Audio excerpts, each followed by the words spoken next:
Yeah, hello, welcome. So I want to, answer your questions by drawing your attention to, teaching you a bit of inventory management so that when you're making your choice based on, a fact, okay, and you don't also feel that I'm trying to convince you. I will teach you something that you can go and research.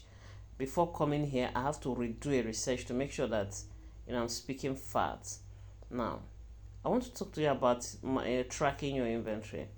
If you want to be able to track your inventory, these two information is necessary for you to establish. Number one, in what way do you buy and how do you sell? Let me give you an example. So let's assume now that I sell engine oil. I'm going to give you two examples. But when I buy the engine oil, I buy it in drum. Then once I'm back, I don't sell in drum at all. Or I can sell maybe one or two in drum, but I have containers that I use in repackaging. So the question is, how do I buy it? I buy it in drum. How am I selling it? I'm selling in different containers.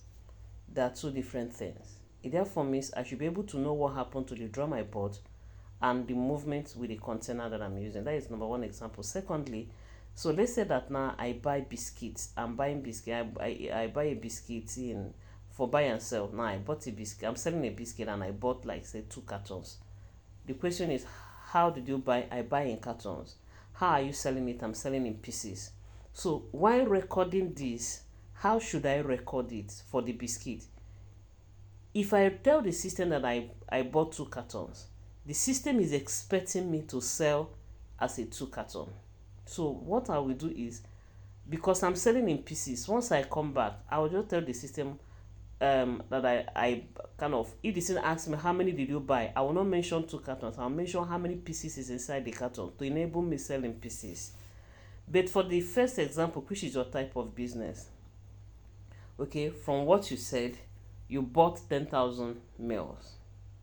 The question is, if a customer want to buy now, are you selling in meals? Selling in meals means, if you say yes, I sell in meals, it means the system will not ask you what is the cost of one meal and what is the selling price of one meal.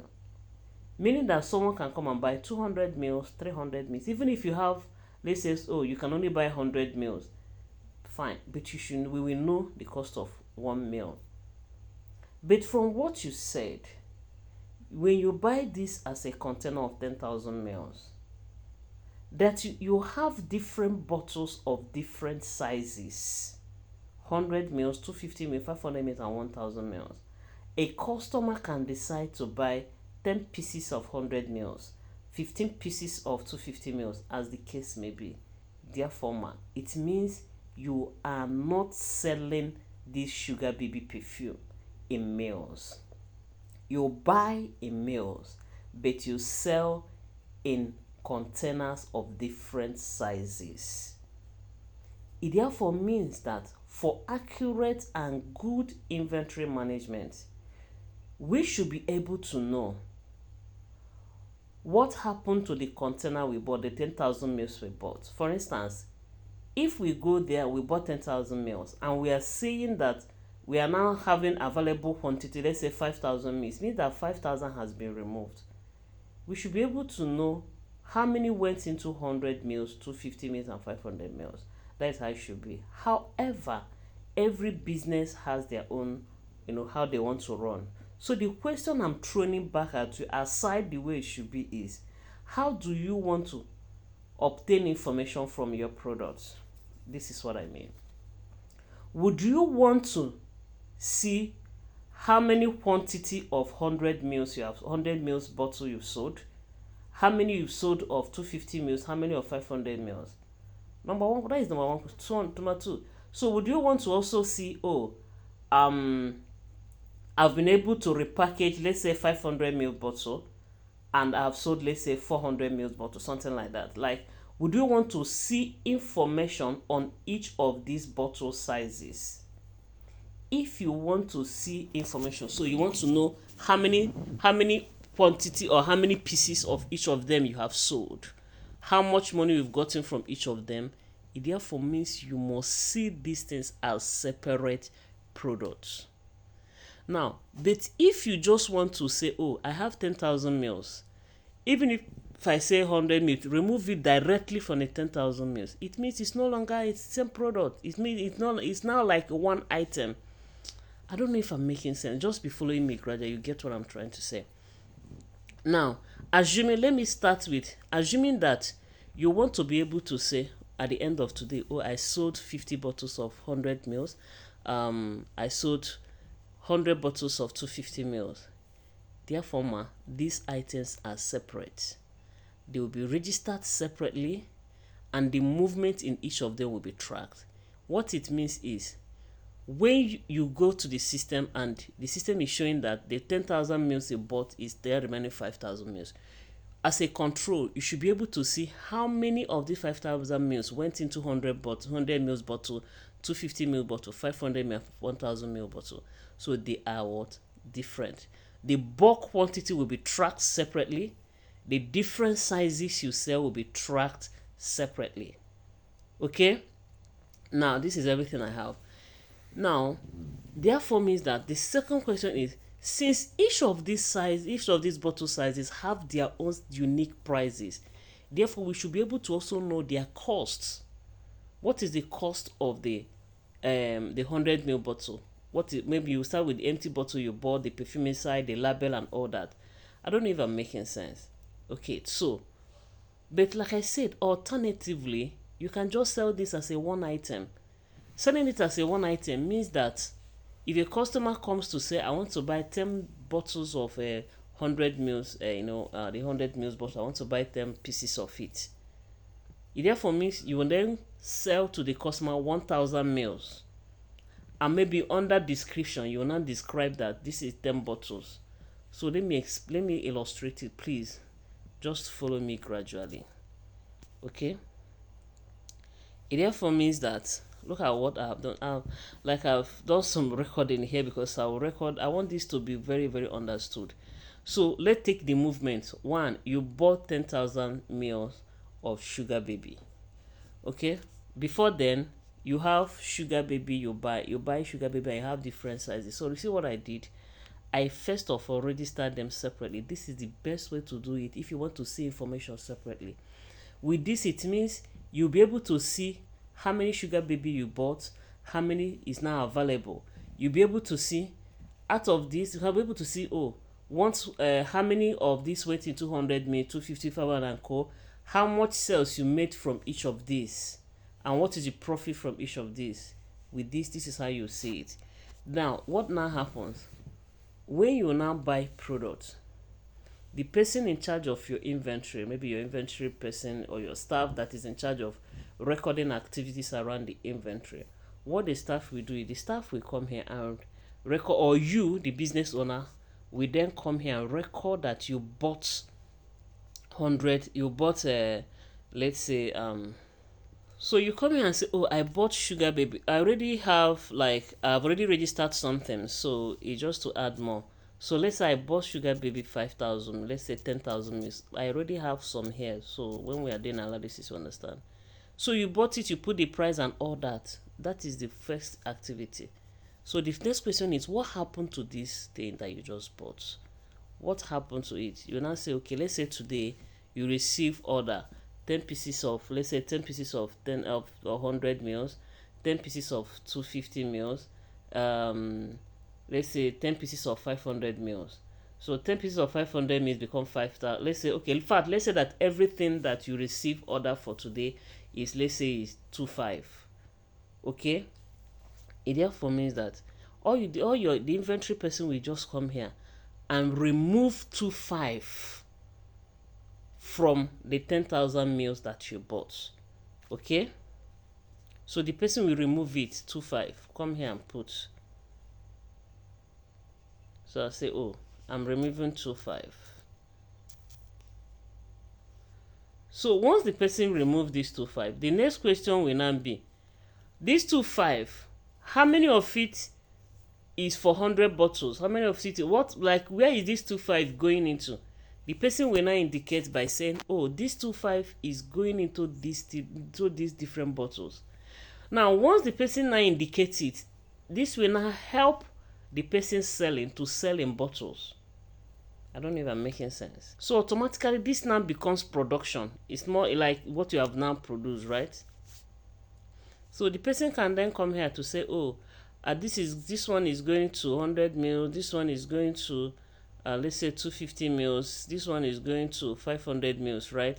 So let's say the person can then come and say, oh, I have 10 bottles of this. This is this is let's say I have, let's say, 5 bottles of this, okay, and let me just leave it that way. Let's say this is just what the person has. The person will indicate this is what this 25 that I've removed, this is where it's going into. I'm giving as an example, right?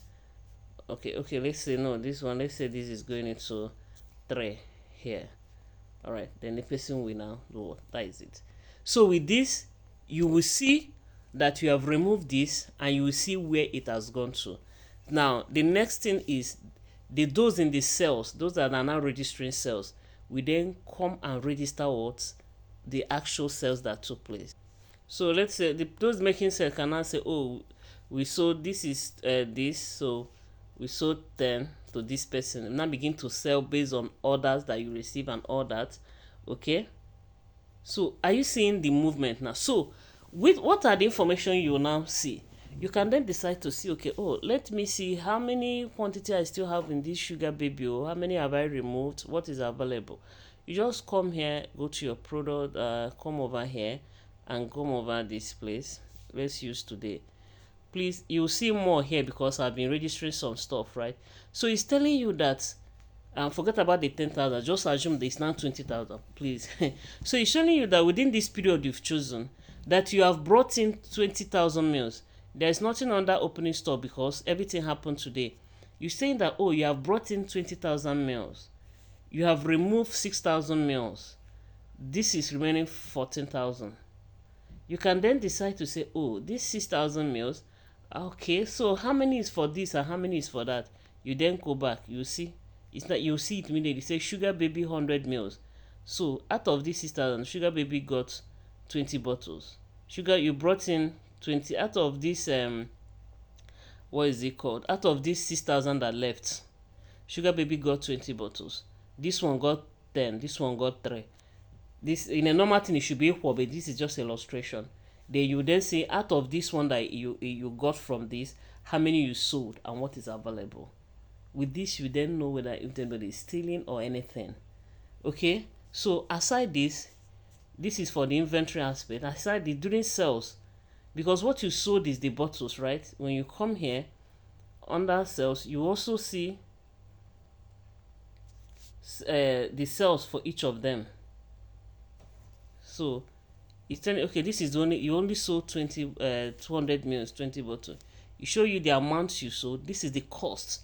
Why did we get this cost? Because we registered this item separately and we told the system the cost of making this 100 mils. We've calculated everything and put the cost, then the system will now show us the profits. This is how the best way to do it. So I don't know if maybe even if your own software is not following this, can you be able to access this information in that one? If you can't, you will not be able to make good decision. That is what I feel, and that is what it is. So you can make your research. Then the alternatively, if you don't want to go through this, you just want this to be sugar baby and sugar baby alone. This, it means that you have already seen how to record it, you register it. It means that when registering it, you should be able to tell the system the cost of 1 meal and the selling price of 1 meal, which we are going to establish. So let's say that a customer ordered for 10 pieces of 100 meals. It means the customer is buying 1,000 meals. All you just have to do is, to come here and now tell the system, oh, this customer is buying sugar baby and the customer is buying 1,000 meals. Then you then come under notes to tell the system that this is 100 meals, 10 bottles. This is 100 meals, 10 bottles, something like that, however you want to write it, or 10 pieces. Are you getting what I'm trying to say? At this point, this will be hitting the 10,000 or the 20,000 meals you bought immediately. But if you want to see information on each bottle separately, you have to follow the other process. I don't want this video to be longer than this. It's already very long. I was thinking it would be less than 10 minutes, but I hope it's clear. So this is how this software will help you achieve this. What I'm saying in summary is that this software is not configured for you to bring in an item as 10,000 mils example, and if you will now be selling in bottles. So if you sell 5 bottles of 250, it will go and deduct it from the mother source. No, it doesn't have it. Okay, however, I've also forwarded your request to the developers and I'm expecting their response, but I know it's not possible. I'm just let them just know and see probably in their next update if such is possible, because I have to go to my book. I have to even do a research. By doing some research, I was asking, I put everything you told me and try to get a response, and all the response I'm getting is that this will be tracked separately for control and other stuff. Thank you so much and looking forward to hearing from you.